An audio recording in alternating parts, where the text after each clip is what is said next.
Sa tingin ko, may tatlong senaryong tinitingnan dito. Una ay pagpapatuloy ng blockade na pinaglaruan bilang posibilidad ni Pangulong Trump at seryosong pinag-iisipan dahil pinipigil nito ang ekonomiya ng Iran. Pero hindi nito dala ang buong pakete ng digmaan, muling pagsiklab ng labanan, mga misil, mga nasawi at iba pa. At ang gastos na magdudulot ng epekto sa pandaigdigang sitwasyon ng enerhiya.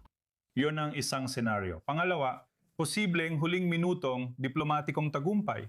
Ikatlo, pagbabalik sa labanan. Ngayon, kung ito ay pagbabalik sa labanan, lahat ng palatandaan ay nagpapakita na malamang na magsagawa sila ng isang mabilis pero matinding pag-atake. Idinisenyo ito para lubusang pahinain ang rehime ng Iran, sirain ang infrastruktura ng enerhiya, pati mga estratehikong target, at posibleng pinsalain ang mga mekanismo nito sa pag-export ng langis. Maaring puntiryahin ang lahat ng target na ito.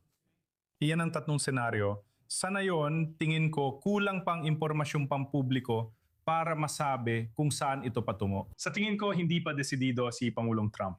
Nakikita natin siyang tumitingin sa option at nagpapahayag ng banta, minsan palihim o hayagan. Ayaw niyang manatili sa sitwasyon na yon o ipagpatuloy ang blockade kahit masama ang epekto sa ekonomiya ng Iran. Sa tingin ko, mas gusto niya ng mapagpasyang hakbang. Sa gitnang silangan, madalas may agwat sa gusto mo at makukuha mo.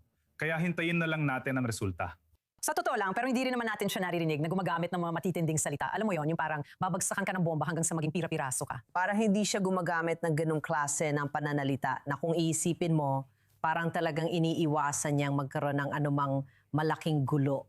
Tulad ng sabi mo, kung gagawin niya yon, pwedeng matindi, pero baka hindi yun maging karanasang tumagal ng isang buwan gaya ng naranasan natin. Oo.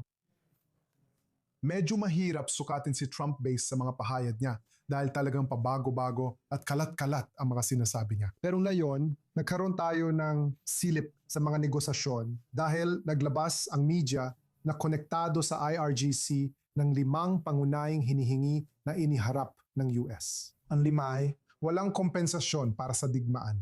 Isa sa pangunahing hinihingi ng Iran, isusuko ng Iran lahat ng highly enriched uranium. At isa lang nuclear facility ang papayagang gumana sa Iran. Dayon din tungkol sa mga frozen assets na hinihiling ng Iran na ma-release. Ni 25% ng mga ito ay hindi mare-release. At tungkol naman sa tigil putukan sa iba pang mga front, ito ay nakadepende pa sa negosasyon. Ngayon, malayo ang mga hinihingi ng Iran sa mga ito.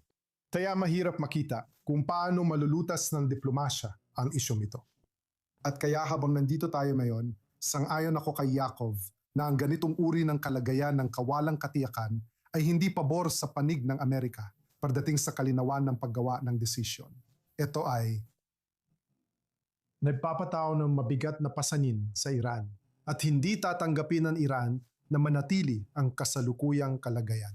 At habang nagpapatuloy ito sa mga plano nitong tapusin ang pangkontrol sa Strait of Hormuz, maaaring makakita tayo ng ilang hakbang na layuning guluhin ang tangkang ito ng Iran. Kaya sa huli, para nasa yugto tayo ng paghihintay at pagmamasid habang sinusubukan ng Administrasyong Trump na basahin ang sitwasyon, lalo na pagkatapos ng pagbisita sa China. Dahil kung may sinuman na kayang mag-pressure sa mga Iranian para pumayag kahit sa ilan sa mga kahilingang ito, iyon ay ang mga Chino. At kung hindi ito magagawa ng mga Chino o piliin nilang wag gawin, wala nang ibang pagpipilian, kundi muling simula ng mga operasyong militar, maging ito man ay limitado, gaya ng inilarawan ni Jacob, o mas malawak pa. Pero sa huli, pagdating sa diplomatikong paraan, mukhang nauubos na ang oras dahil parehong panig ay ayaw magbigay ng seryosong konsesyon pabor sa kabilang panig sa ngayon. Ano ang maaaring gawin ng China? At ano sa tingin mo ang maaaring gawin ni Trump? Alam kong haka-haka lang ito, pero ano kaya ang ipinangako ni Trump sa Sina para pakilusin sila tungkol sa Iran? Ganito kasi yan, gusto ng China na magpatuloy ang pagdaloy ng langis na muling magsimula ang supply ng langis. Yun talaga ang gusto nila. Malinaw na yan ang layunin nila. Nahihirapan sila dahil malaki ang pagdepende nila sa langis ng Iran. Hindi ko masabing lubos silang umaasa, pero umaasa pa rin sila dahil pwede silang kumuha ng langis sa iba. Dahil sarado ang kipot ng Hormuz, hindi lang Iranian oil kundi pati langis mula Saudi at Kuwait na binibili din nila sa napakalaking dami ang hindi nila nakukuha. Kaya malaking dagok ito sa ekonomiya nila.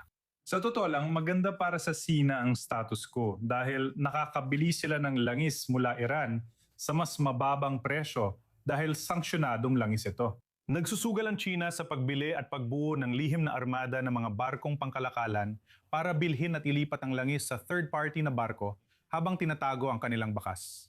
Dahil dito nakabili ang Sina ng murang langis mula Iran para sa lumalago nitong ekonomiya.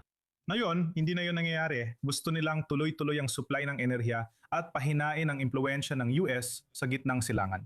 Magkasalumat ang mga interes dito. Hindi ko alam kung ano ang maaring ialok ng China, sa totoo lang. Sa Estados Unidos, sa puntong ito, maliban na lang sa kaunting presyon, diplomatikong presyon, at maaari nilang ipangako na hindi nila ibebenta ang mga dual-use na materyales na ginagamit ng mga Iranian para gumawa ng iba't ibang uri ng armas at itigil ang pagbebenta ng solid missile fuel sa kanila. Maganda rin sana kung ititigil nila ang paggawaan yon. At hindi ako magugulat kung hiningi yon ni Pangulong Trump ng pribado.